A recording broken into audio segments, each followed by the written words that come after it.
independence to the British Cameroons, a territory that was supposed to have its independence. It is this glaring injustice that pushed me to write this book. And you know that the decolonization of a territory is an international affair. And you must remember that decolonization was one of the principal reasons for the creation of the United Nations Organization in 1945. Now tell me why Britain should give independence to her other colonies.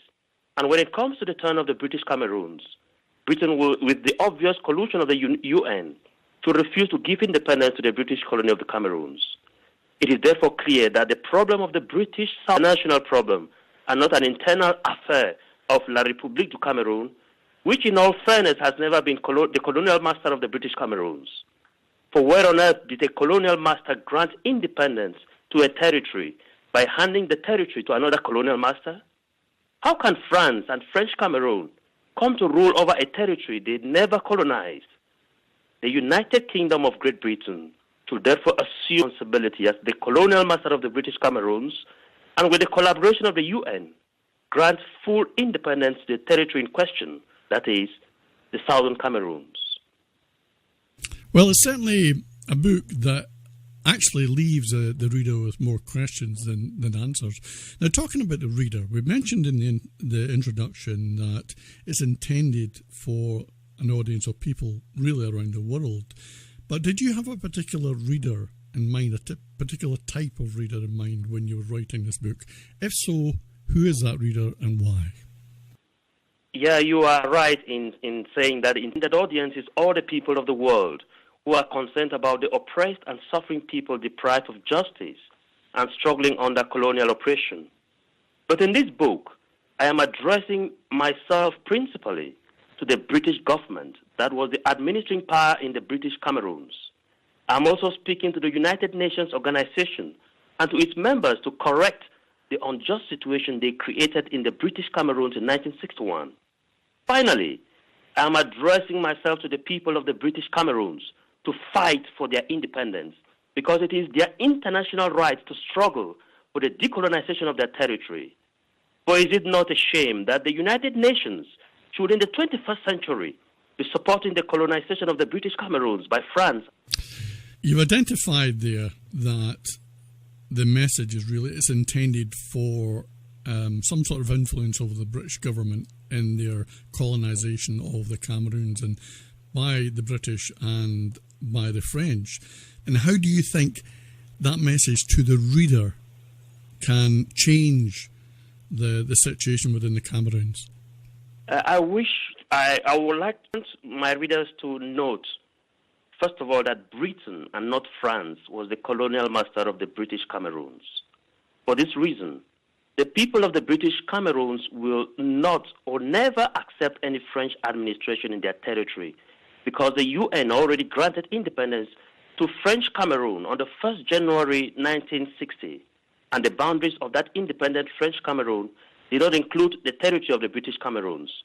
And therefore, what I'm asking is that Britain should see a way of convincing the international bodies to be able to actually do justice to the Southern Cameroons by seeking to help them achieve their full independence. They are fighting for it, and this is their right. But I wish that the international community should be aware of this and assist rights for them. Okay. Let me ask you one simple question. If you were asked in a few short words how you would introduce this book to our listeners or to your friends or your colleagues or your family, how would you introduce it? I will say that this book is an appeal to the British government to assume its full responsibilities as colonial master of the British Cameroons and grant full independence to the territory. And how do you feel that it differs from other similar books on similar topics, books that appeal to the reader and to the people? How does it differ in your opinion?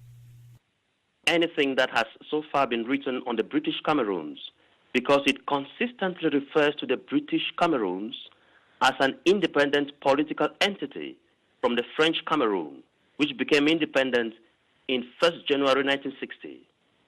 I repeatedly state in my book that Britain was and remains the colonial master of the British Cameroons and that the territory has never had any official treaty of union with La République du Cameroun. That means the French Cameroon. In other words, the British Cameroons is a West African state, whereas French Cameroon, also called La République du Cameroun, is in Central Africa and has nothing to do with the British Cameroons. This book therefore reveals clearly that the presence of the French in the territory of British Cameroons is an unwarranted intrusion into the affairs of another nation, an act that should be condemned by the international community. This book also is unlike others in that the book is about the theology of self-determination.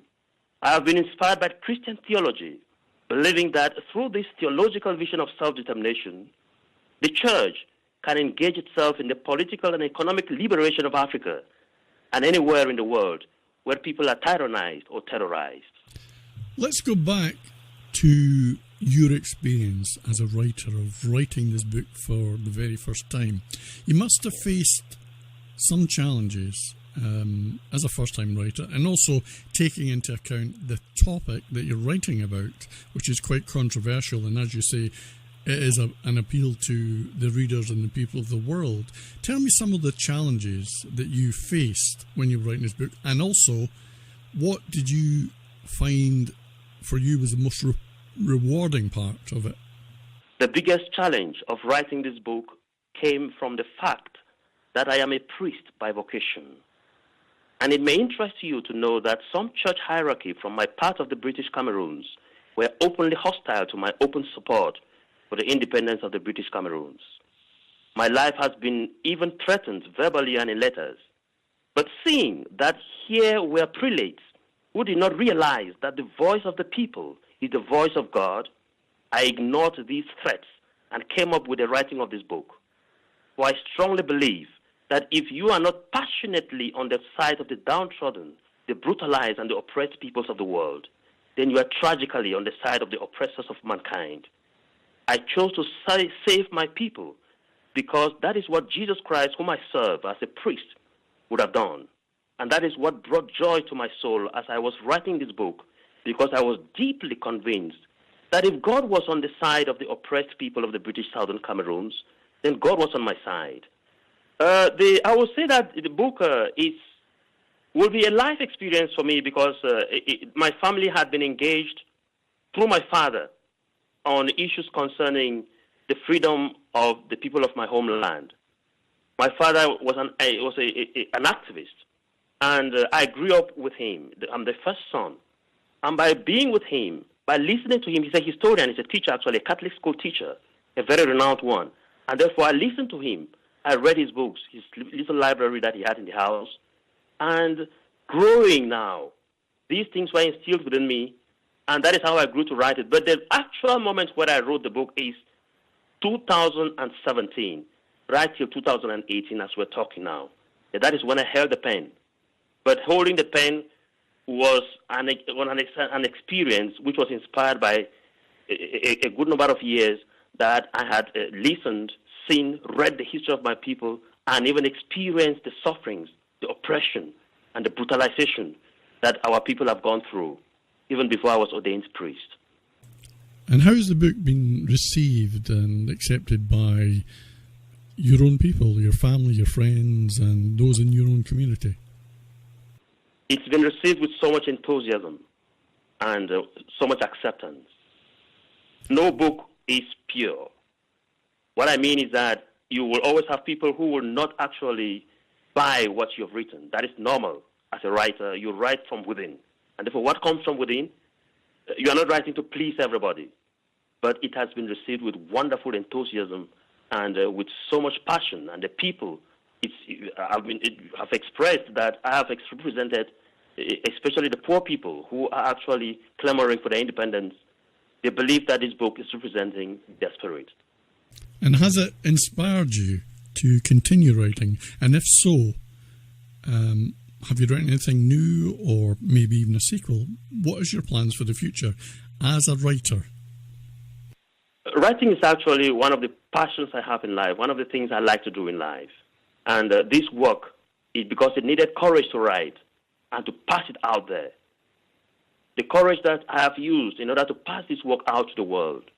And the results thereof have made me to be inspired again to write more things for humanity.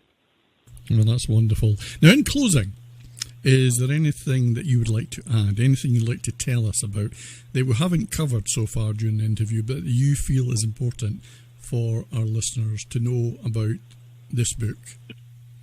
No, I feel the questions have been exhausted, and I'm very grateful to the publishing house and to the radio house for giving me this opportunity to air out my feelings about the book which I came up with. Okay, thank you. Independence or Nothing, A Theology of Self-Determination in British Southern Cameroons is published by Author House and is available direct from the publisher at authorhouse.com/bookstore and all good book stockists. I'd like to once again offer my thanks to my guest today, the author and writer Jerry Jumbam, for joining me. Thank you, Jerry. Thank you very much. This is Rick Bell for Toginet Radio 2.0. Thank you for listening.